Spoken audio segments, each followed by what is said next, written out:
நாளுக்காக கர்த்தரை நான் நன்றி துதிக்கிறேன், ஸ்தோத்திரிக்கிறேன். இன்னைக்கு கலாத்தியர் 5வது அதிகாரத்தில் 22வது வசனத்தை தான் இன்றைக்கி தியானிக்க போகிறோம். ஆவியின் கனி. ஆவியின் கனியை பற்றி தான் ஆண்டவர் நிறைய 9 கொடுத்துருக்காரு. அந்த 9ஐயும் நம்ம கடைபிடிச்சோம்னால நம்முடைய வாழ்க்கையில் பெரிய மாற்றத்தை நம்ம காண முடியும். ஆண்டவர் நம்மளோட கூட இருக்கிறதுக்கு இதுதான் அத்தாசி. முக்கியமாக நம்ம இந்த காரியங்கள்லாம் இருந்ததுனாலே ஆண்டவர் நம்மளோட கூட இருந்து இது நம்மளை மாத்திரம் இல்லை, மற்றவங்களையும் ஆசீர்வாதத்துக்கு கொண்டு வர்றதுக்கு நம்மளை பயன்படுத்தக்கூடிய ஒரு காரியங்களை செய்வார். அதனால் இதை தியானிக்கும் பொழுது ஆண்டவர் பெரிய காரியங்களை நமக்கு செய்ய நம்ம ஜெபத்தோடு கூட இந்த வசனங்களை தியானிப்போம். ஆண்டவர் பெரிய காரியங்களை செய்வோம். ஜெயிப்போம். நல்ல தகப்பனே, உங்களுக்கு நன்றி செலுத்துகிற சுவாமி. வசனங்களை தியானிக்கும் பொழுது நீங்கள் ஆண்டவரே எங்களோடு கூட பேச வேணுமா ஜெபிக்கிறோம். ஆவின் கனி என்னவென்று எங்களுக்கு கற்றுத் தந்திருக்கீங்க சுவாமி. அதை நாங்கள் கற்றுக்கொள்வது மாத்திரமல்ல, கடைபிடிக்க எங்களுக்கு உதவி செய்கிறவராக இருக்கீங்க. அந்த உதவியை பெற்றுக்கொள்கிற பிள்ளைகளாக நாங்கள் காணப்பட கிருபை செய்யுங்க. அநேக பிள்ளைகளுக்கு நாங்கள் அந்த ஆசீர்வாதத்தின் ஊற்றாய் மாற எங்களுக்கு கிருபை தந்து வழிநடத்தமாக ஜெபிக்கிறோம். வசனங்கள் மூலம் எங்களோடு கூட இதயத்தில் பேசி எங்களை வழிநடத்தத்தக்கதாக ஜெபிக்கிறோம் சுவாமி. நீங்கள் என்ன சித்தம் வைத்திருக்கீங்களோ, திட்டம் வைத்திருக்கீங்களோ, அந்த திட்டத்தின்படி எங்களை நடத்தி சென்று எங்களுடைய வாழ்க்கையை முற்றிலுமாய் ஆண்டவரே, யார் முற்றிலும் ஆண்டவரே வெட்கப்படாதபடி எங்களை உயர்த்துகிற நல்ல கர்த்தர் எங்களோடு கூட இருக்கிறார் என்பதை நாங்கள் சாட்சி பகிரத்தக்கதாய் எங்களை ஆண்டவரே உடைய நாமத்தை உயர்த்துகிற பிள்ளைகளாய் காணப்பட என் தேவன் கிருபை செய்து வழிநடத்தமாக ஜெபிக்கிறோம். ஒருடைய வாழ்க்கையிலும் நீங்கள் கிரியை செய்யணுமா ஜெபிக்கிறோம். ஆண்டவரை இந்த காலத்தில் அர்ப்பணிக்கிற சுவாமி. நாங்கள் படிக்க போகிற வசனங்களே நீங்கள் ஆசீர்வதித்தாங்க. ஆவியானவர் எங்களோடு கூட இருந்து எங்களை கற்றுத்தந்து வழிநடத்துவதை நாங்கள் உணர்ந்து கொண்டு ஜெபிக்க எங்களுக்கு கற்றுத்தரும். அதை கடைபிடிக்க உங்களுக்கு உதவி செய்யணுமா ஜெபிக்கிறேன். துதிக்கான மயமெல்லாம் அம்மாக்கே செலுத்துவேன். பேசுகிறச்சும் நான் தெரிவிச்ச பெங்களுக்கு நல்ல பிதாவே, ஆமேன். பாடி தீர்த்து ஆண்டுடைய வசனத்துக்கு வந்து சொல்லலாம்.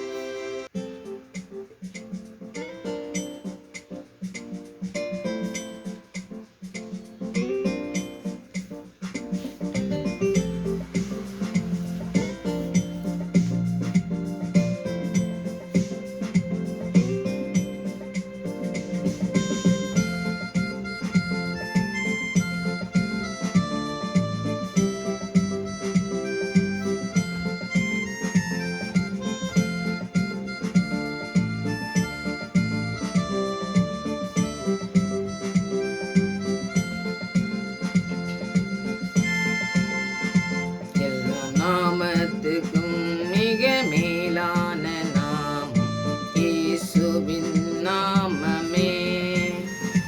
எல்லா தலைமுறை எங்கும் போற்றிடும் நாமம் இயேசுவின் நாமமே. நாமத்துக்கும் மிக மேலான நாமம் இயேசுவின் நாமமே. தலைமுறையும் என்றும் போற்றிடும் நாம் இயேசுவின் நாமமே. இயேசு நாமமே ஜெயம் ஜெயமே. சாத்தானின் சக்தி ஒன்றும் இல்லையே. இயேசு நாமமே ஜெயம் ஜெயமே. சாத்தானின் சக்தி ஒன்றும் இல்லையே. அல்லேலூயா ஓசன்னா அல்லேலூயா அல்லேலூயா ஆமென். அல்லேலூயா ஓசன்னா அல்லேலூயா அல்லேலூயா ஆமென். இயேசுவின் நாமத்துக்கு மேலான நாமம் உலகத்தில் இல்லவே இல்லை. அல்லேலூயா ஆமென். பாவத்திலிருந்து ரட்சித்ததே இயேசுவின் நாமமே. பாவத்திலிருந்து ரட்சித்ததே இயேசுவின் நாமமே. நித்திய நரகத்தில் இருந்து விடுவித்ததே இயேசுவின் நாமமே. நித்திய நரகத்தில் இருந்து விடுவித்தது இயேசுவின் நாமமே. இயேசு நாமமே ஜெயம் ஜெயமே. சாத்தானின் சக்தி ஒன்றும் இல்லையே. இயேசு நாமமே ஜெயம் ஜெயமே. சாத்தானின் சக்தி ஒன்றும் இல்லையே. அல்லேலூயா அல்லேலூயா அல்லேலூயா ஆமென். அல்லேலூயா ஓசன்னா அல்லேலூயா அல்லேலூயா ஆமென். சாத்தானின் மேல் அதிகாரம் தந்ததே இயேசுவின் நாமமே.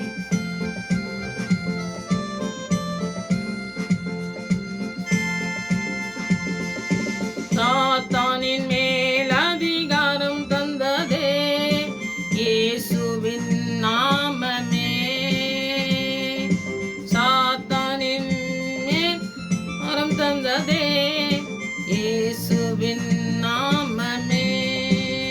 சத்துரு கோட்டைகளை தகர்த்து நின்றதே கிறிஸ்தேசுவின் நாமமே. சத்துரு கோட்டைகளை தகர்த்து நின்றதே கிறிஸ்தேசுவின் நாமமே. இயேசு நாமமே ஜெயம் ஜெயமே.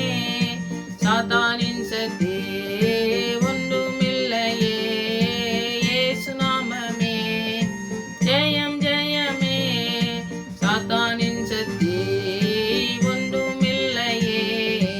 அல்லேலூயா ஓசன்னா அல்லேலூயா அல்லேலூயா ஆமென். அல்லேலூயா ஓசன்னா அல்லேலூயா அல்லேலூயா ஆமென். சரீர வியாதிகளை குணமாக்குதே இயேசுவின் நாமமே.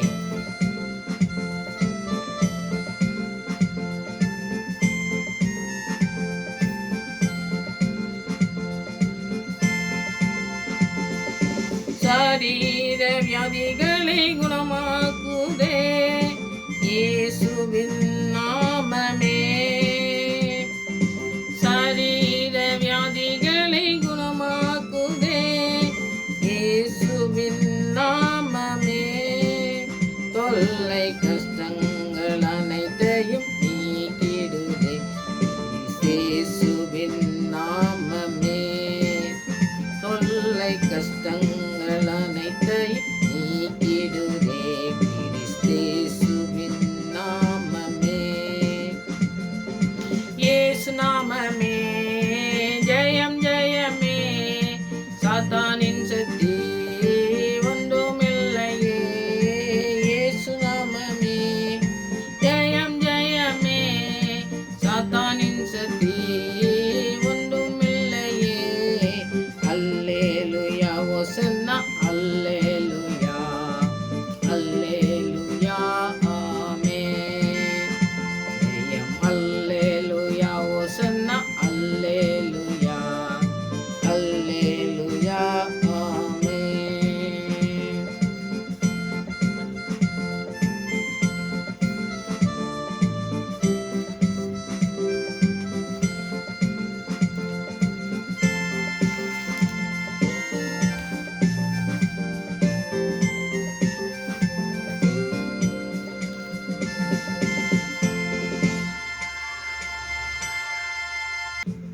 ஆவியின் கனியை பற்றி இன்னைக்கு நினைக்கலாம். கலாத்தியர் 5வது அதிகாரத்தில் 22வது வசனம். ஆவியின் கனியோ அன்பு, சந்தோஷம், சமாதானம், இந்த மூணையும் தான் நம்ம தியானிக்க போகிறோம். முதலாவது அன்பு தான். ஆண்டவர் அன்பாகவே இருக்கார். நம்ம நிறைய பேருக்கு வேதத்தை படிக்கிறவங்களுக்கு தெரியும். தெரியாம வந்தாலும் அன்பாகவே இருக்கார் ஆண்டவர். 1 யோவான் 4:8 தேவன் அன்பாக தான் இருக்கார். அவர் அன்பை நம்ம அளக்கவும் முடியாது. அவருடைய அன்பை நாம் இவ்வளோ தான் அன்பு இருக்குது, நம்ம ஆண்டவருடைய அன்பு எவ்வளோன்னு சொல்லி நம்ம நிதானித்து நாம் ஒரு மனுஷனை சொல்கிறோம்ல, இவன் இன்னும் அன்பே இல்லாமல் இருக்கான், நம்ம இவன்கிட்ட என்ன அன்பு இருக்குது அப்படின்னு நம்ம சொல்கிறோம் பார்த்தீங்களா. ஒரு அவங்க பேசுகிறத வச்சோ அவங்க பழகிறத வச்சோ நம்ம சொல்லிடுவோம். அந்த மாதிரி நம்ம ஆண்டவருடைய அன்பை நம்ம அளக்கவும் முடியாது, நம்ம புரிஞ்சிக்கிடவே முடியாது. அவருடைய அன்புக்கு அளவே கிடையாது. ஏன்னா நம்ம எவ்வளோ தவறு செஞ்சு நம்ம அவர் கீழ்ப்படியாமல் இருக்கும்போது கூட அவர் பாருங்கள் அன்பாகவே இருக்கார். நம்முடைய வாழ்க்கையில் நம்ம அதை நம்ம பார்த்தோம்னா தான் தெரியும் அவர் எப்படி நம்மளை நடத்துகிறாரு அப்படிங்கிறத பார்த்தா தெரியும். நம்முடைய வாழ்க்கையில் நிறைய காரியங்கள் அந்த அன்பு இல்லாமல் இருக்கிற நேரத்தில் நம்ம அன்பே இல்லாமல் அன்பை தேடி ஓடும்போது அவருடைய அன்பு மாத்திரம்தான் நம்மளை வந்து அரவணைக்கிறத நம்ம பார்க்க முடியும். நம்முடைய சோர்வு நேரத்தில், நம்முடைய வேதனை நேரத்தில் எல்லாம் பார்த்தீங்கன்னாக்கி அன்பை தேடி நம்ம மனுஷனை தேடி ஓடுவோம். அப்படி ஓடி வந்து தோற்று போன ஒரு மனுஷி தான் நான். எனக்கெல்லாம் வந்து அந்த அன்பை பற்றி நான் நிறைய நேரத்தில் அன்புக்காக ஏங்குறது உண்டு. ஏன்னா அன்பு வந்து ரொம்ப முக்கியமானதுங்க. நமக்கு அன்பு காட்டுறவங்க இருந்தாங்கனாக்கி அதுலேருந்து பெரிய காரியங்கள் நமக்கு வந்து என்னன்னு சொல்கிறதுனே தெரியல. அப்படி அந்த மாதிரி சந்தோஷமாக இருக்கும். ஆனால் அன்பு காட்டுறதுக்கு யாருமே இல்லை. நம்ம தனிமையாக இருக்கும்போது பார்த்திங்கனாக்கி ரொம்ப சோர்வுகள் வந்து நம்முடைய வாழ்க்கையில் தற்கொலை முடிவு கூட போகிறதுக்கு வந்து அந்த மாதிரி சூழ்நிலையில் நம்ம போயிடுவோம். அந்த மாதிரி அந்த அன்புக்கு வந்து அவ்வளோ பவர். அந்த பவர் வந்து மனுஷங்கிட்ட நம்ம எதிர்பார்த்து நம்ம போனோம்னா, நான் இப்போ சோர்ந்து போனேன்னு இப்போ சொன்னேன் பார்த்தீங்களா, அந்த மாதிரி தான் விழுந்து போக முடியும். ஆனால் ஆண்டோடைய அன்பை நம்ம தேடி நம்ம வந்திருந்தோன்னு வைங்க, அவர் அன்பு நம்மகிட்ட இருந்ததுனாக்கி அவர் தான் நிரந்தரமான அன்பை தந்து நம்மளை கடைசி வரை அந்த அன்பு கொஞ்சம் கூட குறையவே செய்யாது. நம்ம எப்படி இருந்தாலும் எவ்வளோ நம்ம சூழ்நிலை மாறும், நம்முடைய எல்லாமே மாறக்கூடியது. மாறும் பொழுதும் அவர் மாறாதவராக இருந்து நம்ம அந்த அன்பை வந்து நம்ம ருசிச்சா மட்டும்தான் தெரியும். சொன்னால் வந்து அது வந்து புரியாது. ஆனால் நீங்கள் அனுபவிச்சிருந்தீங்கன்னா கண்டிப்பாக அந்த அன்பை நீங்கள் ஒரு நாளும் அவருடைய அன்பை மறக்கவே செய்யக்கூடாது. அவருடைய அன்பு கடைசி வரை நம்மளை நடத்தும். அந்த அன்பில் நம்ம நிலச்சி நிற்கிறதுக்கு ஆண்டுகிட்ட ஜெபிக்கணும். அது 1 யோவான் 4:8 தேவன் அன்பாகவே இருக்கிறார். நீங்கள் வந்து 1 கொரிந்தியர் 13வது அதிகாரத்தை நீங்கள் படித்து பார்த்தீங்கன்னாக்கி அதில் பூரா அன்பை பற்றியே எழுதியிருப்பார். முதலாவது அன்பு இல்லைன்னா நீ ஒன்றுமே இல்லைன்னு சொல்லிடுவார். அன்பு இல்லைன்னா நீ உடம்ப சுட கொடுத்தா கூட ஒன்றும் இல்லை. நீ என்ன எவ்வளோ காரியங்கள் நிறைய இந்த 13வது அதிகாரத்தை ஃபுல்லாக படிச்சிங்கனாக்கி நிறைய வந்து அந்த அன்பை பற்றி நிறைய காரியங்கள் இருக்குது. அதை வந்து படித்து பார்த்தீங்கன்னா முதலாவது அதிகாரத்துலேயே நீங்கள் 13வது வசனத்தை பார்த்தீங்கன்னா, நீங்கள் தூதர் பாஷை பேசினாலும் சரி, நீங்கள் எந்த பாஷை பேசினாலும் சரி, அன்பு உனக்கு இல்லைன்னாக்கி நீ வந்து ஒன்றுமே வந்து உனக்கு பயனே இல்லை. இப்போ வந்து இந்த வெங்கலம், இந்த கைத்தாளம் இதெல்லாம் பார்த்தீங்கன்னாக்கி அது வந்து ஓசை தான் காட்டுமே இல்லையா, அதனால் பயன் கிடையாது. அந்த அன்பு வந்து பலன் கொடுக்கக்கூடியது. அதனால் அந்த பலன் கொடுக்கறது ஒன்றுமே இருக்காதுன்னு அதுக்கு நீங்கள் கீழே எல்லாம் படித்து பார்த்தீங்கன்னாக்கி இந்த 13வது அதிகாரம் ஃபுல்லும் நீங்கள் 1 கொரிந்தியர் 13வது அதிகாரம் எடுத்த உடனே அன்பு தான். இந்த அன்பை பற்றி நிறைய அவர் எழுதிக்கிறத நீ பார்க்கலாம். அந்த கடைசி வசனத்தை நான் சொல்கிறேன். இப்பொழுது விசுவாசம், நம்பிக்கை, அன்பு இம்மூன்றும் நிலைத்திருக்கிறது, இவைகளில் அன்பே பெரியது. அன்பு தான் பெருசுன்னு சொல்கிறாரு. அப்போது நம்பிக்கை இருக்கலாம், நமக்கு நம்பிக்கை இருக்கலாம், விசுவாசம் இருக்கலாம். அது எது இருந்தாலும் அன்பு இல்லாமல் நம்ம மற்ற காரியங்களை செய்கிறதுனால அது வந்து வேஸ்ட் அப்படின்னு சொல்லி சொல்கிறாரு. ஏன்னா அன்பு இல்லைனாக்கி மனுஷனுக்கு வந்து அந்த வாழ்க்கையில் நான் சொன்ன பாருங்கள், இப்போ அந்த சோர்ந்து போய் அந்த விழுந்து போகக்கூடிய காரியங்கள் நடக்கும். அந்த மாதிரி இல்லாமல் இருக்கிறதுக்கு ஆண்டோடைய அன்பை தான் நம்ம தேடணும். இப்போ நீங்கள் வந்து அந்த அன்பை நம்ம மனுஷன்கிட்ட தேடி நம்ம இந்த மாதிரி தோல்வி அடைவதை விட ஆண்டுடைய அன்பை தேடி அவர்கிட்ட தான் நம்ம போகணும் அப்படிங்கிறதுல நம்ம உறுதியாக இருந்தோம்னாக்கி அதனால் நமக்கு பிரயோஜனமாக இருக்கும். நம்முடைய வாழ்க்கையில் நிறைய ஆசீர்வாதத்தை நம்ம சுதந்திரத்துக்கொள்ள முடியும். ரோமர் 5:5 பார்த்திங்கனாக்கி நமக்கு அருளப்பட்டிருக்கிற அந்த அன்பு வந்து பார்த்திங்கன்னா எப்படி அன்புன்னு சொல்லி நம்ம பார்க்கலாம். ஏன்னா வந்து ஆண்டோடைய அன்பு நம்ம அன்புன்னு நான் சொல்லிட்டு இருக்கேன் பார்த்தீங்களா, தேவன் அன்பாகவே இருக்காருன்னு சொல்லி சுருக்கமாக யோவான் எழுதியிருக்காரு. ஆனால் தேவனுடைய அவர் சுபாவமே அன்பு தான். அவர் எப்பவுமே அன்பாகவே தான் இருப்பார். நம்ம இப்போ ஒரு நேரத்தில் கோபமாக இருப்போம், ஒரு நேரத்தில் சண்டை போடுறவங்களா இருப்போம், ஒரு நேரத்தில் இது நம்மளுடைய கேரக்டர் வந்து மாறிட்டே இருக்கும் பார்த்தீங்கன்னா, அப்படி கிடையாது. ஆண்டவர் எப்பவுமே அவர் சுபாவமே அன்பு தான். அப்போ அப்படி அன்பாக இருக்கிறவர்கிட்ட தான் நம்ம அன்பை கேட்டு பெற்றுக்கொள்ளணும். அப்படிங்கிறதுல ரொம்ப நம்ம உறுதியாக இருந்தோம்னாக்கி நம்ம அவர்கிட்ட இருந்து பெற்றுக்கொள்ள முடியும். அவர்கிட்ட பெற்றுக்கொள்ளணும். அவர்கிட்ட தான் நம்ம அந்த அன்பை நம்ம பெற்றுக்கொள்ள முடியும். ஆசீர்வாதத்தை சுதந்திரிக்க முடியும். அந்த ஆசீர்வாதத்தை பெற்றுக்கொண்டு மற்றவங்களுக்கு அன்பு காட்டணும்னா அவர் அன்பு நமக்கு வேணும். அடுத்தது பார்த்திங்கனாக்கி அவரை வந்து நம்ம நேசிக்கிறதுனால அவர் வந்து நமக்கு அந்த பாவ மன்னிப்பு, இந்த தயவு, அன்பு எல்லாமே நமக்கு கிடைக்குது. அவர் தான் நம்ம நேசிக்கார். நம்மளை நேசித்து நமக்கு அன்பு காட்டுவார். இப்போ மனுஷனுடைய நேசத்துக்கு போனாலும் அதே தான். நான் இப்போ மனுஷனை பற்றி சொல்லும்பொழுது பார்த்திங்கன்னா, இங்கே மனுஷனை வந்து நம்பி எந்த காரணத்தை கொண்டும் நம்ம ஓடி ஜெயிக்கவே முடியாது. நம்ம ஆண்டவர் தான் இதெல்லாம். அன்பு வந்து ஆண்டவர்கிட்ட தான் கிடைக்கும். ஆண்டவர்கிட்ட தான் நம்ம முதலாவது அவரை தான் நம்பி நம்ம அவருடைய பாதத்தில் அமர்ந்து அந்த அன்பை தேடணும்னு சொல்லி நான் உறுதியாக அவர் சொல்கிறார். பார்த்தீங்களா எப்படி பவுல் சொல்கிறாரு பாருங்கள். அவர் அன்பை தான் நீங்கள் தேடணும். அவருடைய அன்பை தான் தேடணும். அப்போ வந்து அவருடைய நம்பிக்கையில் பூர்ணப்பட்டிருக்கணும்னாக்கி அவர் வந்து அன்பாக இருக்காருன்னு சொல்லிட்டு அவர் அன்பாக இருக்காரு, நாம் அவர்கிட்ட அன்பாக இருக்கணும். அவர் செஞ்ச காரியங்கள் எப்படிலாம் செஞ்சுருக்காரு சொல்லி அவர் அன்பு கூறுறவங்களா, நம்ம வந்து ஆண்டவருக்கு நன்றி சொல்கிறவங்களா, அந்த மாதிரி இருக்கணும்னு சொல்கிறாங்க பார்த்தீங்களா. அந்த மாதிரி நாம் ஆண்டவர் செஞ்ச காரியங்களுக்காண்டி ஆண்டவருக்கு நன்றி சொல்லணும். அவர்கிட்ட நாம் இன்னும் அன்பாக அவர்கிட்ட நெருங்கி இந்த மாத்தாள் மரியாள் அவங்க கதையெல்லாம் படித்து பார்த்தீங்கன்னாக்கி ஒரு சகோதரி வந்து சாப்பாடு செய்கிற அது ரொம்ப முக்கியமானது தான். ஆனால் வந்து ஆண்டோடைய வசனத்தை கேட்குறதுக்கு அவன் வந்து ஆண்டோட்டே சொல்லுதான், எனக்கு உதவி செய்யாமல் உங்கள் பாத்தில் இப்படி வந்து உட்காந்துருக்காள், இப்போ இது என்ன எப்படி செய்கிறது அப்படின்னோம்னா அவன் நல்ல பங்கை தெரிந்து கொண்டா இருக்காரு. அப்போ நல்ல பங்குன்னா எது? ஆண்டோடைய பாத்தில் வசனத்தை கேட்குறதுனால தான் அவனுக்கு நல்ல பங்கு.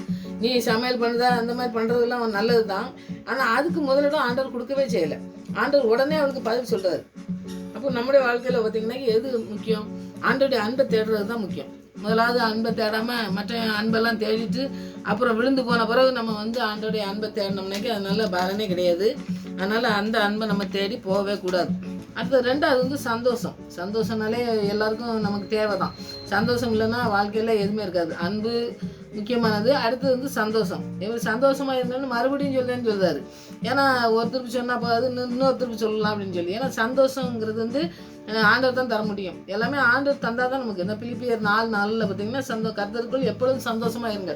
ஏன்னா கர்த்தருக்குள் தான் சந்தோஷமாக இருக்க முடியும். மனுஷன் நமக்கு சந்தோஷத்தை தருவானா அப்படின்னு சொல்லி நான் சொன்னேன் பார்த்தீங்களா, அது மாதிரி நம்ம எதிர்நோக்கி ஓடணும்னு வைங்க, அதனால நமக்கு சந்தோஷம் கிடைக்கவே கிடைக்காது. அதனால் சந்தோஷமாக இருங்கன்னு சொன்னோம்னா கிருபை, ஆண்டவருடைய கிருபை இருக்குது நமக்கு, அவருடைய வாக்குத்தத்தம் தான் இருக்குது. அதை வந்து நம்ம விசுவாசிகளுக்கு தராது. அதை நினைவு கூறுறதுக்கு தான் சந்தோஷம் நம்ம படுறோம். ஏன்னா ஆண்டவருடைய கிருபை நம்மகிட்ட இருக்குது, அவருடைய வாக்குத்தத்தம் நம்மளோட கூட இருக்குன்னா நம்ம சந்தோஷமாக இருக்கலாம் அப்படின்னு சொல்லி. அதனால ஒரு புது பலனும் நமக்கு கிடைக்கும். ஏன்னா வந்து ஆண்டவர் நமக்கு சந்தோஷம் தந்தாருன்னா அது வந்து நிலையில்லாதது, நிலையற்றது. அது வந்து நிலையை அவ்வளோதான் தருவோம், அவ்வளோதான் சந்தோஷம் எனக்கு அப்படின்ட்டு நமக்கு கிடையாது. அது வந்து அளக்கவே முடியாத மாதிரி சந்தோஷத்தை தர்றாரு. அப்போ அந்த சந்தோஷத்தை தர்றதுனால நமக்கு ஒரு புது பலன் கிடைக்கும். அந்த சந்தோஷத்தை பெற்றுக்கொள்வதற்கு ஆண்டவர்கிட்ட தான் நம்ம ஜெபிக்கணும்.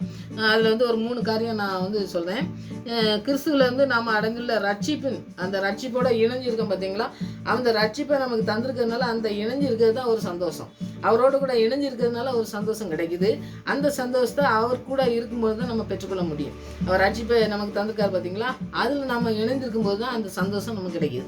அடுத்து வந்து தானாக அந்த சந்தோஷம் நமக்கு வர்றதே கிடையாது. எனக்கு ஆண்டவரோட ஒரு உறவு இருக்கணும்.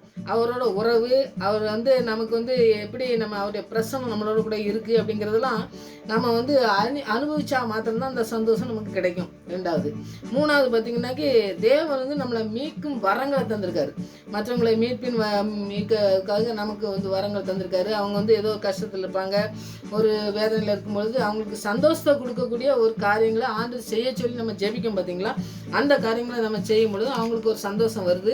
அதனால் நமக்கும் சந்தோஷம், அவங்களுக்கும் சந்தோஷம் தரக்கூடிய ஒரு காரியத்தை ஆண்டவர் வந்து செய்கிறத நம்ம பார்ப்போம்.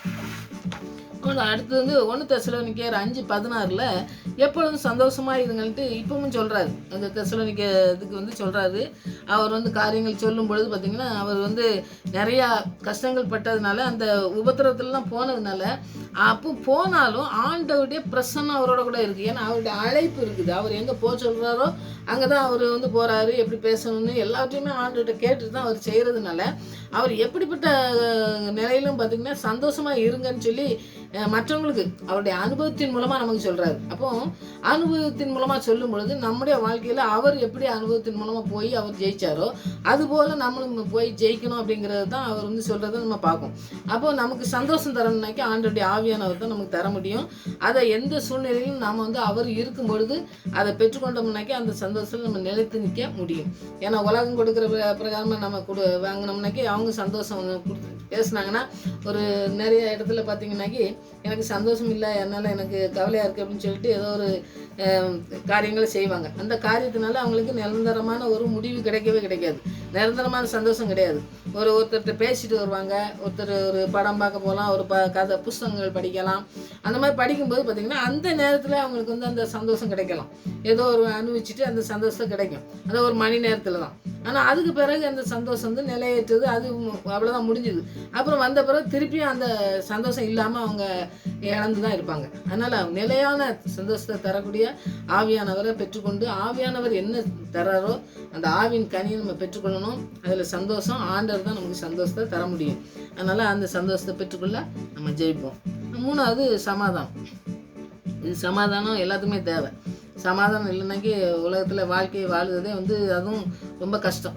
அதனால் சமாதானங்கும்போது 14:26 யோவான் 14:26-27 பார்த்தீங்கன்னாக்கி அவர் வந்து ஆவியானவரை பற்றி தான் சொல்கிறார். இப்போ ஆவியானவர் இல்லைன்னா இதெல்லாம் எதுவுமே இந்த ஆவியின் கனியை நம்ம பெற்றுக்கொள்ளவே முடியாது. ஆனால் ஒன்றுக்கும் நம்ம படிக்கும் பொழுது அது வந்து ஆண்டவர் நம்மளோட கூட பேசுகிறத நம்ம உணர முடியும். தேற்றவாளனை தான் அங்கே வந்து பரிசுத்த ஆவியானவர்னு சொல்கிறார். நான் தேற்றவாளனை ஒன்று விட்டு நான் தனியாக விடலை, நான் போகிறேன், உங்களுக்கு ஒரு தேற்றவாளனே விடுதேன்னுங்கார். தேற்றவாளனுங்கும்போது ஆவியானவரை தான் பரிசுத்த ஆவியானவரை பற்றி அவர் வந்து சொல்கிறாரு. அவர் வந்து புதிய ஏற்பாட்டு அந்த கிறிஸ்தவங்களுக்கு, அந்த பழைய ஏற்பாட்டில் ஒரு ஆவியானவர் வந்து நம்ம நிறைய படிச்சிருக்கோம். அவங்களுக்கு ஒரு குறிப்பிட்டவங்க காரியங்களை செய்கிறவங்களுக்கு தான் அவங்க கொடுப்பாரு. ஆனால் வந்து இப்போ புதிய ஏற்பாடுக்கு வந்திருக்கும்போது பார்த்தீங்கன்னா எல்லாரையும் மீட்டெடுத்துட்டார் ஆண்டவர், ரட்சிப்புக்குள்ளே கொண்டாந்துட்டார். அதனால் எல்லாருக்கும் பரிசுத்த ஆவியின் வல்லம் வந்து நமக்கு தந்திருக்காரு. ஆனால் வந்து அதுக்காக கிறிஸ்தவனுக்கு பரிசுத்த ஆவியானவர் தந்திருக்காரு, வல்லமை இருக்குது, அது மாத்திரம் நமக்கு முக்கியமாக நம்ம நினச்சிட்டு இருக்கோம் பார்த்தீங்களா. அந்த மாதிரி இல்லை. அவர் வந்து பரிசுத்தர் என்பது தான் முக்கியம். அவர் பரிசுத்தராக இருக்கிறதுனால நமக்கு பரிசுத்தத்தை தந்து நம்முடைய வாழ்க்கையை மாற்றி அவருடைய ஆவியின் வல்லமையை நமக்கு தந்து அந்த சமாதானத்தை தராரு. அந்த சமாதானம் தான் நமக்கு நிலையாக இருக்கக்கூடிய ஒரு சமாதானம். உங்களுடைய சமாதானத்தை நான் உங்களுக்கு தர்றேன்னு சொல்கிறாருல. சமாதானம் சமாதானம் சமாதானம்னா உங்களுக்கு சமாதானம் எப்பவும் இந்த சீசர்கள் மத்தியில் வரும்போது சமாதானங்காரு, நமக்கு சமாதானங்காரு, உங்களுக்கு சமாதானம், ஒரு சமாதானத்தை நான் விட்டு போயிருக்கேன்னு சொல்கிறாரு. இந்த வசனங்கள்லாம் நீங்கள் தியானிக்கும் பொழுது யோவான் 14:26 நீங்கள் படித்து பார்த்தீங்கன்னாக்கி ரொம்ப நல்ல வசனம், அது வாசிச்சிடலாம். யோவான் 14வது அதிகாரத்தில் 26-27 நீங்கள் படித்து பார்த்தீங்கன்னாக்கி, நான் ஏற்கனவே இந்த வசனங்கள் பார்த்தீங்கன்னாக்கி படிக்கும்பொழுது நமக்கு நம்மளோட கூட ஆண்டவர் பேசுகிறத நம்ம உணர முடியும். ஏன்னா ஒரு வேதத்தை தெரியாமல் ஒருத்தர் வந்து வேதத்தை கொண்டு வந்து ஏதாவது வசனங்களை எனக்கு குறிச்சிட்டாங்க, எனக்கு நான் படிக்கிறதுக்கு எனக்கு குறித்து தந்தால் நான் படிப்பேன் அப்படின்னு சொன்னாங்க. அவங்களுக்கு வசனமே இந்த வசனத்தை நான் வந்து எழுதி சொல்லி கொடுத்தேன்.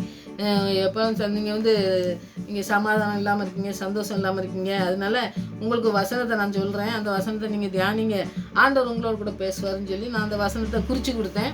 அவங்க அந்த வசனத்துக்கு என்ன அர்த்தம்னு கேட்டாங்க. கேட்கும்போது நான் அவங்களுக்கு தெரியாத கொஞ்சம் என்னால் முடிஞ்சதை சொல்லி கொடுத்தேன். ஆனால் அவங்களுக்கு ரொம்ப சந்தோஷமாக இருந்துச்சு. ஏன்னா அவங்களுக்கு இந்த வசனத்தை பற்றி அவ்வளோ தெரியலைன்னு நாம் கொஞ்சம் சொல்லும் பொழுதே பார்த்திங்கன்னா அவங்களோட என்னமோ ஆண்டவரே வந்து பேசுன மாதிரி இருக்குது, எனக்கு இந்த வார்த்தைகள்லாம் இருக்குது, அந்த வார்த்தையை நல்லா படிக்கேன் அப்படின்னு சொல்லி சொன்னாங்க. அப்போது அது வந்து நமக்கு ஒரு சந்தோஷம் தானே. அது அந்த இடத்த நம்ம வாசித்து பார்த்துடலாம். 26-27 என் நாமத்தினால் பிதா அனுப்புகிற பரிசுத்த ஆவியாகிய தேற்றவாளனை எல்லாவற்றையும் உங்களுக்கு போதித்து நான் உங்களுக்கு சொன்ன எல்லாவற்றையும் எங்களுக்கு நினைப்பூட்டுவார். இந்த வசனத்தை சொல்லும் பொழுது அவங்களுக்கு அவ்வளோ புரியலை. ஆனால் வந்து ஆவியானவர் தேற்றவாளன் எல்லாவற்றையும் உங்களுக்கு போதித்து அப்படி இப்படிங்கும்போது அவங்களுக்கு வந்து அவ்வளோ புரியலை. 27வது வசனத்துக்கு வரும்போது அவங்க கேள்வி கேட்டாங்க. சமாதானத்தை உங்களுக்கு வைத்து போகிறேன், என்னுடைய சமாதானத்தை உங்களுக்கு கொடுக்கிறேன், உலகம் கொடுக்கிற பிரகாரம் நான் உங்களுக்கு கொடுக்கறதில்லை, உங்கள் இருதயம் கலங்காமலும் பயப்படாமலும் இருப்பதாக அப்படிங்கும்போது இதை சொல்றாரு. சமாதானத்தை உங்களுக்கு வைத்து போகிறேன்ங்கிறது வந்து புரியுது, ஏதோ தந்திருக்காரு ஆண்டவர்னு சொல்லி தெரியுது. என்னுடைய சமாதானத்தையே உங்களுக்கு கொடுக்குறேன்னு சொல்கிறாரு. என்னுடைய சமாதானத்தைன்னா என்ன சமாதானங்க அப்படின்னு கேட்டாங்க. அப்போ ஆண்டவருடைய சமாதானத்தை நீங்கள் பெற்றுக்கொள்ளணும். ஆண்டவருடைய சமாதானம் தான் நிலையாக இருக்கக்கூடியது, உங்களுக்கு கடைசி வரை நடத்தக்கூடியது. அந்த சமாதானத்தை பெற்றுக்கொள்ளுங்கன்னு சொல்லி அவர் சொல்லிட்டு, உலகம் கொடுக்குற பிரகாரம் நான் கொடுக்கறது இல்லை அப்படின்னு சொல்லி சொல்கிறாரு. உலகம் கொடுக்குற சமாதானம்னா என்னதுங்க அப்படின்னு சொல்லி அவங்களுக்கு வந்து புரியாத மாதிரி கேட்டாங்க. அப்போ உலகம் கொடுக்குற சமாதானம்னு ஒன்று இருக்குது. நம்ம வந்து உலகத்தில் நாங்கள் வந்து எல்லாத்துலேயும் நல்லா சமாதானமாக இருக்கோம், நாங்கள் எல்லாத்துலேயும் எங்களுக்கு பணம் இருக்குது, எங்களுக்கு எல்லா வசதி இருக்குது, அதனால நாங்கள் சமாதானமாக இருக்கோம்னு சொல்லி சொல்கிறாங்க பார்த்தீங்களா. அந்த மாதிரி சமாதானம் வந்து நிலையற்றது. அது வந்து ஒரு பணம் வந்து போகலாம், ஒரு பிஸ்னஸ் பண்ணுறாங்க, அதில் நஷ்டமாகி அதில் போகலாம். நிறைய இடத்துல பார்த்திங்கன்னாக்கி நல்ல பெரிய வசதியாக இருந்தவங்க கூட சில நேரத்தில் ஏதோ ஒரு காரியத்தில் அவங்க வந்து கஷ்டப்படுறதை நம்ம பார்ப்போம். அந்த மாதிரி அது நிலையற்றது. அதனால் அந்த உலகம் கொடுக்குற பிரகாரம்னா உலகம் கொடுக்குற சமாதானம் வந்து நிலையற்றது அப்படிங்கிறதுக்கு தான் ஆண்டவர் சொல்கிறாரு.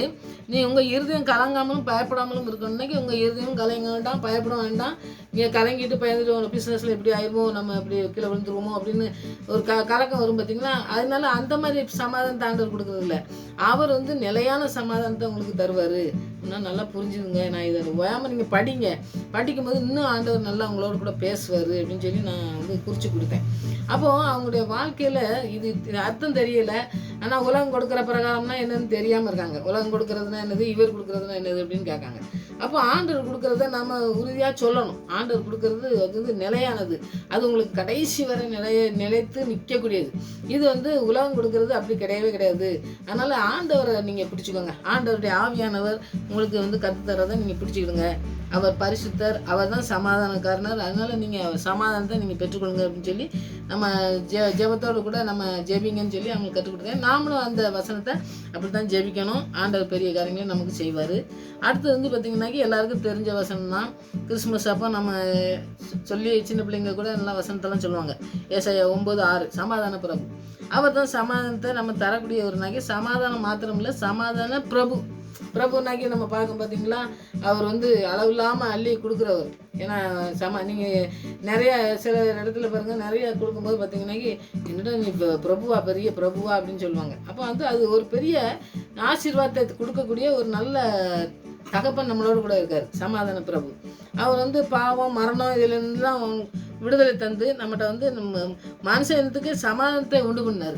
ஏன்னா வந்து மனுஷன் பூரா அழிஞ்சிக்கிட்டு இருக்கும் பொழுது ஆண்டவருடைய சமாதானத்தை நமக்கு தந்து நம்மளை வந்து மீட்டெடுக்கக்கூடிய ஒரு நல்ல தகப்பன் நம்மளோட கூட இருந்து நம்மளை நடத்தி சென்றிருக்காரு. அதனால் அவருடைய வசனம்லாம் நம்மளுடைய வாழ்க்கையில் கிரியை செய்யும் பொழுது பார்த்திங்கன்னா இந்த வசனத்தெல்லாம் சின்ன பிள்ளைங்க படிப்பாங்க. நான் பார்த்துருக்கேன்.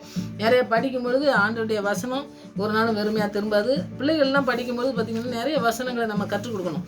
அவங்க படிக்கும்பொழுது அவங்க வசனத்தை வாழ்க்கையில் அவங்க நிறைய காரியங்களை கற்றுக்கொண்டு ஆண்டவருடைய ஆசீர்வாதத்தை சுதந்திரத்துக்குள்ளே அவங்க செயலாற்றுவாங்க. அதனால் நாம் வசனத்தை நாம் மட்டும் படிக்கிறதில்லை, பிள்ளைங்களையும் வச்சுக்கிட்டு அவங்களையும் படிக்க சொல்லி சொன்னோம்னாக்கி அவங்க படித்து அவங்களும் நிறையா வசனங்களை கற்றுக்கிட்டோம். வசனத்தின் மூலமாக ஆண்டவர் சின்ன பிள்ளைங்களோடும் கூட பேசுவார். நம்ம சின்ன பிள்ளைங்கன்னு நம்ம சொல்லியிருந்தோம். ஆனால் வந்து அப்படி இல்லைங்க. பிள்ளைங்களின் மூலமும் ஆண்டவர் வந்து பெரிய காரியங்களை செய்த தகப்பன் தான் நம்முடைய தகப்பன். அதனால் யாரையும் சின்ன பிள்ளைங்கன்னு சொல்லி அற்பமாக எண்ணக்கூடாது. அவங்களுக்கும் வசனத்தை சொல்லி கொடுக்கும்பொழுது தான் வசனத்தின் மூலமாக தான் அவங்க வந்து ஆண்டவரோட கூட நெருங்கி வந்து ஆண்டவர் மிஷினரிகள்லாம் எப்படி உருவாகுதாங்க, சின்ன பிள்ளையிலேருந்தே அவங்களுக்கு வசனத்தை சொல்லி கொடுத்து அவங்கள கற்றுக் கொடுத்து ஆண்டவர் பெரியவர் சொல்லி கொடுத்து அவர் சமாதான பிரபு, அவர் சமாதானத்தை தர சந்தோஷம் தரவர் அப்படின்னு சொல்லி ஆண்டவரை பற்றி ஆண்டவருடைய அன்பை ருசிக்க சொல்லி கொடுத்து அவங்க வந்து மிஷினரியாக மாறி மற்றவங்களுக்கு அந்த அன்பை காட்டுறாங்க. மற்ற இடத்துக்கு வந்து ஒரு ஹாஸ்பிட்டல் கட்டுறாங்க, ஸ்கூல் கட்டுறாங்க, முடியாத பிள்ளைங்களுக்கு செய்கிறாங்க. அந்த மாதிரி எல்லோரும் செய்கிற தியாகம் வரணும்னாக்கி சின்ன பிள்ளைலேருந்தே கற்றுக் கொடுக்கும் பொழுது அந்த பிள்ளைங்க வந்து நல்லா அதை மைண்டில் இருக்கும். அவங்க இருதயத்தில் ஆண்டவர் கிரியை செய்து நிறையா மிஷினரிகளை உருவாக்குவார். நிறையா பிள்ளைங்களை நம்ம பிள்ளைங்களே வந்து கொடுக்குற பிள்ளைங்களா மாற்றணும்னு சொல்லி நம்ம ஜெபிக்கிறோம் பார்த்தீங்களா, அது கண்டிப்பாக நிறைவேறும். அதுக்கு வந்து ஆண்டோடைய வசனம் தான் நமக்கு சொல்லணும். இப்போ இந்த சமாதான காரணர் அடுத்தது சமாதான காரணர் மீகா 5:5 நீங்கள் படித்து பார்த்தீங்கன்னாக்கி பாருங்கள், மீகா 5:5 இவரே சமாதான காரணர். இவர் தான் சமாதானத்தை கொடுக்கக்கூடிய காரணமே இவர்கிட்ட தான் இருக்குது. இவர் இருந்ததுனாலே சமாதானம் கண்டிப்பாக நமக்கு வந்துடும் அப்படிங்கிற காரியத்தை நம்ம செய்தோம். ஏன்னா வந்து இஸ்ரேல் மக்கள் நிறையா தப்பு பண்ணும்போது அவங்க உணரலை. இவர் தான் நமக்கு சமாதானத்தை தருவார், இவர் தான் நம்மளை மீட்புக்குள்ளே வருவார், இவர் தான் நமக்கு நித்திய சமாதானத்தை தரக்கூடியவர்னு சொல்லிட்டு அவங்க வந்து முதலாவது அவங்க வந்து உணரவே செய்யலை. ஆனால் வந்து முதல் வருகையில் மூலமாக வந்து பாருங்கள் நித்திய ஜீவனை கொடுக்காரு. ஆண்டவர் வந்து வரும்பொழுது நித்திய ஜீவனை நமக்கு கொடுக்கேன் அப்படின்னு சொல்லி நம்பிக்கையை நமக்கு தராரு. ஏன்னா நமக்கு அந்த நம்பிக்கை இருக்கணும். நமக்கு நம்பிக்கை இருந்தால் மாத்திரம்தான் அந்த நித்திய ஜீவனை பெற்றுக்கொள்றதுக்கு அவர் வந்து சமாதானக்காரனர் நமக்கு சமாதானத்தை கொடுத்துருக்காரு. நம்ம சமாதானக்காரனர் வந்து மீட்டெடுத்தால் தான் அவர் மேசியாவை வரும்பொழுது நமக்கு நித்திய ஜீவனை தருவார் அப்படிங்கிற ஒரு உறுதியான விசுவாசத்தில் நாம் வந்து ஜெபிக்கணும். அவர் தான் சமாதான காரணர். அதனால் அவர் தான் நமக்கு சமாதானத்தை தருவார். அடுத்தது இது எல்லாமே வந்து பார்த்திங்கன்னாக்கி மொத்தத்தில் ஆண்டவருடைய சிலுவை மரணத்தின் மூலமாக தான் நமக்கு எல்லாமே கிடைக்குது. அன்பு கிடைக்குது, சந்தோஷம் கிடைக்குது, சமாதானம் கிடைக்குது, எல்லாமே கிடைக்குது. அதில் வந்து இந்த கொலோசியரில் 1:20 நீங்கள் படித்து பார்த்தீங்கன்னாக்கி, சிலுவையில் சிந்தின ரத்தத்தினாலே சமாதானத்தை உண்டு பண்ணார். அவர் வந்து சிலுவையில் சிந்தின ரத்தத்தினால தான் நமக்கு மீட்பு, நமக்கு எல்லாமே கிடைச்சிதுன்னு சொல்லி நம்ம பார்க்கோம். அவர் வந்து உலகில் எல்லா மனுஷனுக்காண்டியும் அவர் வந்து கிறிஸ்து வந்து ரத்தத்தை சிந்தினார்னு சொல்லி நம்ம நிறைய பேர் படிச்சிருக்கோம். ஆனால் ஆண்டவருக்கு அப்படி செய்ததுனாலையும் அந்த செஞ்ச காரியத்தில் எல்லாருமே அனைத்து மக்களுக்காக பிறந்தாலும் இந்த கிறிஸ்துவனுடைய ஆண்டவர்கிட்ட ஒப்புரவாகுறது வந்து சிலர் தான். எல்லாரும் ஒப்புரவாகிட்டாங்க, எல்லாரும் கிறிஸ்துக்குள்ளே ஒப்புரவாகிட்டாங்கன்னு சொல்லி நம்ம சொல்லவே முடியாது. அதனால் நமக்கு ஒப்புரவாகணுங்கிறது வந்து ரொம்ப முக்கியமானதுங்க. அப்படி ஒப்புரவாகாமல் அதை புறக்கணித்து ஆண்டவருக்கு எதிராக வேலை செய்தாங்க. நமக்கு இவர் ரத்தமாக நம்மளை மீட்டெடுத்துருக்கு, இவர் என்ன நம்மளை மீட்டெடுத்துருக்காரு, இவர் ரட்சிப்பு நமக்கு தேவையில்லை அப்படின்னு சொல்லி புறக்கணிக்காங்க. ஆண்டவரை புறக்கணிக்கிறவங்கெல்லாம் இப்போ நிறைய வேதனைகள் அனுபவிக்கக்கூடிய காரியங்கள் செய்தாங்க. ஆண்டவருக்கு எதிராக நம்ம வந்து நின்று எப்பவுமே ஜெயிக்கவே முடியாது. அப்படி இருக்கக்கூடிய ஒரு மனுஷனுடைய வாழ்க்கை வந்து அவருடைய வாழ்க்கை பெரிய தோல்வியில் தான் முடியும். அதனால் நம்ம வந்து பாவம் போக்க கிறிஸ்துவின் ரத்தம் மட்டும்தான் நமக்கு முழுமையான விடுதலை தர முடியும் அப்படிங்கிற விசுவாசத்தில் வந்து நாம் ரொம்ப முக்கியமான அர்ப்பணிப்பு இருக்கணும். அர்ப்பணித்து பரிசுத்த ரத்தத்தினால கழுவி நம்மளை சுத்தப்படுத்த, நம்முடைய வாழ்க்கையெல்லாம் சுத்தமாகிறதுக்கு அவருடைய ரத்தம் தான் நமக்கு தேவை அப்படிங்கிறதுல ரொம்ப உறுதியாக இருக்கணும். அவரோட ஒப்புரவாகுதுன்னா அவரோடு கூட இடைப்பட்டு அவரோடு கூட நம்ம பேசணும். அவர் நம்மளோட கூட பேசுகிற அந்த வழிநடத்தலுக்குள்ள நம்ம இருந்தால் மாத்திரம்தான் நம்ம இந்த ரட்சிப்பெல்லாம் பெற்றுக்கொள்ள முடியும். இந்த சமாதானத்தை, இந்த சந்தோஷத்தை, இந்த காரியங்கள்லாம் நம்ம இருக்க முடியும் அப்படிங்கிறத ரொம்ப உறுதியான விசுவாசத்தில் நம்ம நம்பிக்கையோட விசுவாசத்தில் நம்ம அர்ப்பணித்து ஜெபிக்கணும்.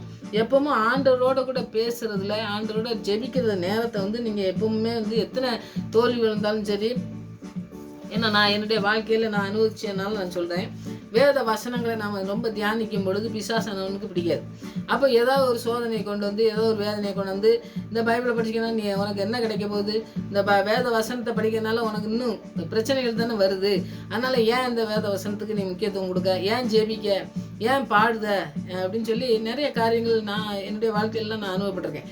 அந்த மாதிரி சொல்லி நம்மளை வந்து இந்த வேத வசனங்களை படிக்க முடியாதபடி நம்மளை அப்படியே தள்ளுற மாதிரி இருக்கும். ஆனால் வந்து நீங்கள் சோர்ந்து போகக்கூடாது. அந்த டயத்தில் தான் இன்னும் அதிகமாக ஜெபிக்கிற பிள்ளைங்களாம் நம்ம இருக்கணும். இன்னும் அதிகமாக ஆண்டுடைய அபிஷேகத்தை பெற்றுக்கொள்றதுக்கு நம்ம ஜெபிக்கணும். ஆண்டுடைய அபிஷேகம் தான் நம்மளை வந்து வழி நடத்தும். இப்படி அன்பு, சந்தோஷம், சமாதானம் 3 படிச்சிருக்கோம் பார்த்தீங்களா? இது 3மே வந்து ஆண்டவர் தரக்கூடியது தான். ஆண்டவர் தந்து நம்மளை நடத்துறதுக்கு நம்ம அர்ப்பணிக்கணும். அர்ப்பணிக்கும் பொழுது நிறைய காரியங்களில் நமக்கு சோதனை வரும். ஏன்னா வந்து பவுல்லாம் பார்த்தீங்கன்னாக்கி நிறையா காரியங்கள் பார்த்தீங்கன்னாக்கி ஆண்டவருடைய அழைப்பை வச்சு தான் அவர் போன இடத்துல எல்லா இடத்துலையுமே அவருக்கு வந்து வெற்றி கிடைச்சதுன்னு இல்லை, நிறையா வந்து தோல்விகள், நிறைய பிரச்சனைகள் அதெல்லாம் சந்திச்சார். அப்போ வந்து ஆண்டவர் அனுப்புறதுனால எல்லாத்துலேயுமே வெற்றியாக இருக்குன்னு சொல்ல முடியாது. ஆனால் வந்து அவர் விடுதலை செய்யக்கூடிய தகப்பன், எங்கே போனாலும் நம்மளை அப்படியே கைவிடுகிற தகப்பன் இல்லாததுக்காக அவர் வந்து நம்மளை அழைச்சிருந்தாருன்னா எந்த இடத்துல நம்ம செஞ்சு எப்படி செய்யணும்னு சொல்கிறாரோ அதை நம்ம செய்யும் பொழுது அவர் நம்மளோட கூட இருக்கிறது உறுதியான விசுவாசத்தில் நம்ம இருக்கணும். அதை நம்ம நம்பி தான் நம்ம போகணும். அப்படி போகும் பொழுது பிரச்சனைகளை பிசாசான்னு கொண்டு வரும் பொழுதும் ஆண்டவர் அதுக்கு ஏற்ற பலனை வந்து அதுக்கு விடுதலையை வந்து நமக்கு தரதை நம்ம பார்க்க முடியும். ஏன்னா வந்து அது நம்ம வாழ்க்கையில் நம்ம பெற்றுக்கொண்டால் தான் நமக்கு தெரியும். நான் சொன்னாலும் அது வந்து உங்களுக்கு புரியுமான்னு தெரியல. ஆனால் வந்து நம்முடைய வாழ்க்கையில் நிறைய சோதனைகள் வரும் பொழுது ஆண்டவருடைய பிரசனை நம்மளோட கூட இருக்கும் பொழுது யார் மூலமாகவும் நம்மளை பேசுவார், வசனத்தின் மூலமாக பேசுவார், நம்மளை ஆற்றி தேற்றுறதை நம்ம பார்க்கணும். அதுதான் தேற்றவாளன்னு சொல்லி ஆவியானவருக்கு தான் பேர். அதனால் தேற்றி நம்மளை நடத்தக்கூடிய நல்ல தகப்பன் தான். அன்பு, சந்தோஷம், சமாதானம், இந்த 3 காரியம் செய்வார். இந்த 9 காரியம் இருக்குது. 9ஐயும் நம்ம படிக்கும் பொழுது ஆண்டவர் எல்லாவற்றையும் வெற்றியை சுதந்திரிக்க விசுவாசானவனை வெற்றி அடைஞ்ச தகப்பன் அவருடைய ரத்தம் நம்மளை மீட்டெடுத்துக்குன்னு சொல்லி நம்ம ஒரு பெரிய சாட்சியுள்ள பிள்ளைகளாக நம்மளை நிறுத்துறதுக்கு நம்முடைய பிள்ளைகளை அர்ப்பணிப்போம். மற்ற பிள்ளைகளுக்கு ஆண்டவருடைய அன்பை சொல்கிற பிள்ளைங்களாக நம்ம மாற்ற நம்ம இன்னைக்கு ஜெயிப்போம். ஆண்டவர் பெரிய காரியங்களை இந்த நாட்களையும் செய்வார்னு சொல்லி நம்ம விசுவாசத்தோடு ஜெயிப்போம். கர்த்தர் பெரிய காரியங்களை செய்வார். ஆமென். ஜெயிப்போம். எங்கும் புகழ் இயேசு ராஜனுக்கே, ஏழில் மாட்சிமை வளர்வாலிபரே. எங்கும் புகழ் இயேசு ராஜனுக்கே, ஏழில் மாட்சிமை வளர்வாலிபரே. உங்களை அல்லவோ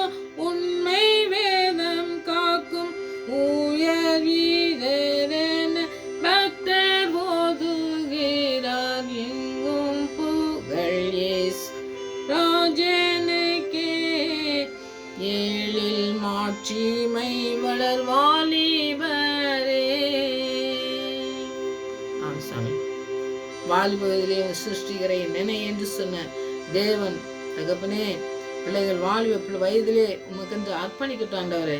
இந்த குணங்கள் எல்லாவற்றையும் நீங்க தந்து ஆண்டவரே பிள்ளைகளை நடத்த வேண்டுமா செவி. தேவ ஆவியானவர் அப்படி நடத்தி செல்ல வல்லமுள்ளவராக இருக்கிறீங்க. நன்றி சுவாமி. கடைசி நாட்களே மாம்சமான யாவர் மேலும் ஆவியை ஊற்று என்று சொன்ன அந்த நாட்கள் இந்த நாட்களிலே நிறைவேறத்தக்கதா என் தேவன் கிருபை செய்ய வேண்டுமா செவிகிற ஆண்டவரே. ஒவ்வொருவரையும் ஆவியானவரால் நிறைத்து நடத்துங்க ஆண்டவரே. பரிசுத்திலே நடத்துங்க, அன்பிலே நடத்துங்க. சந்தோஷம் சமாதானம் கொடுக்கிற தேவ கிருபை எங்களோடு கூட இருந்து எங்களை வழி நடத்துவதை அநேக கண்டுகொள்ளத்தக்கதாய் கிருபை செய்ய வேண்டுமா செவிகிற ஆண்டவரே. எங்களுடைய வாழ்க்கையிலே தோல்வியை கொண்டு வருகிற சத்துரு வெட்கப்பட்டு போகும்படி எங்களுக்கு வெற்றி வேந்தரா எங்களோடு கூட இருக்கிறபடியா நன்றியோடு துதிக்கிற ஸ்தோத்தரிக்கிற ஆண்டவரே. நீங்க எல்லாவற்றையும் செய்து முடிப்பேன்னு சொல்லி எங்களை அழைத்த தேவன், நாங்க எங்கோ இருந்த எங்களை தெரிந்து கொண்ட சேவன், எங்களுக்கு ஒன்றும் தெரியாத பொழுது எங்களுக்கு எல்லாவற்றையும் கற்றுத்தந்து ஞானத்தினால் நிறைத்து எங்களை நடத்துகிற நல்ல தகப்பன் ஆண்டவரே. எங்களுடைய ஆவி ஆத்மா சரீரம் முழுவதையும் ஆளுகை செய்கிற தேவன். எங்களுடைய சரீரத்தில் எந்த பிரச்சனையா இருந்தாலும் ஆண்டவரே உங்களுடைய கருத்திலே அர்ப்பணிக்கிறோம் சுவாமி. நீங்க எடுத்து பயன்படுத்த வேண்டுமா செபிக்கிறேன். எல்லா விதமான நரம்புகளையும் எல்லா நரம்பு நோய்களும் எல்லா பிரச்சனைகளையும் ஆண்டவரே நீங்க சிலுவையிலே செய்து முடிச்சிங்க. உங்களுடைய தழும்புகளால் நாங்கள் குணமானமே ஆண்டவரே. அந்த தழும்புகளினால் எங்களை குணமாக்க வேண்டுமா செபிக்கிறேன் ஆண்டவரே. எல்லா நோய்களையும் ஆண்டவரே பிரச்சனையையும் ஆண்டவரை சந்தித்து கொண்டிருக்கிற ஒவ்வொருவருடைய வாழ்க்கையிலும் ஒரு பெரிய விடுதலையை நீ தர வேண்டுமா செபிக்கிறேன் ஆண்டவரே. நீங்க அன்பாகவே இருக்கீங்க சுவாமி. எங்கள் மீது அன்பு காட்டுகிற உலகத்துல எந்த அன்பும் ஆண்டவரே நிலையற்றது ஆண்டவரே. உங்க அன்பு நிலையே ஆண்டவரே அளக்க முடியாத அன்பு. உங்க அன்பு மாத்திரம் என்று அந்த அன்பை நாங்கள் ருசிக்க எங்களுக்கு கிருபை செய்யுங்க. நாங்கள் ஜெபிக்கும் பொழுது எங்களோடு கூட பேசுகிற அனுபவத்தை தாங்க சுவாமி. சந்தோஷம் அது நீங்க தான் தர முடியும் ஆண்டவரே. சந்தோஷமா இருங்கன்னு சொல்லி பவுல் சொல்றது போல ஆண்டவரே நாங்கள் எந்த சூழ்நிலையிலும் ஆண்டவரே நீங்க கூட இருக்கிறீர்கள் என்பதை நாங்கள் உணர்ந்து கொண்டு கலங்காமல் திகையாமல் ஆண்டவரே எங்க ஆண்டவர் சந்தோஷத்தை தந்திருக்கிறார் என்ற அந்த சந்தோஷத்திலே நிலைத்து நிற்க தேவ ஆவியானவர் எங்களுக்கு உதவி செய்ய வேண்டுமா செபிக்கிறேன் ஆண்டவரே. சமாதான பிரபுவா இருக்கிற நீங்க எங்களுக்கு சமாதானத்தை கொடுக்கிற சமாதான காரணம் நீங்க சுவாமி. உங்களுடைய ரத்தத்தினாலே எங்களை மீட்டெடுத்து அந்த சமாதானத்தை எங்களுக்கு தந்திருக்கீங்க. தேற்றவாளன் மூலமா அந்த சமாதானத்தை தந்திருக்கீங்க ஆண்டவரே.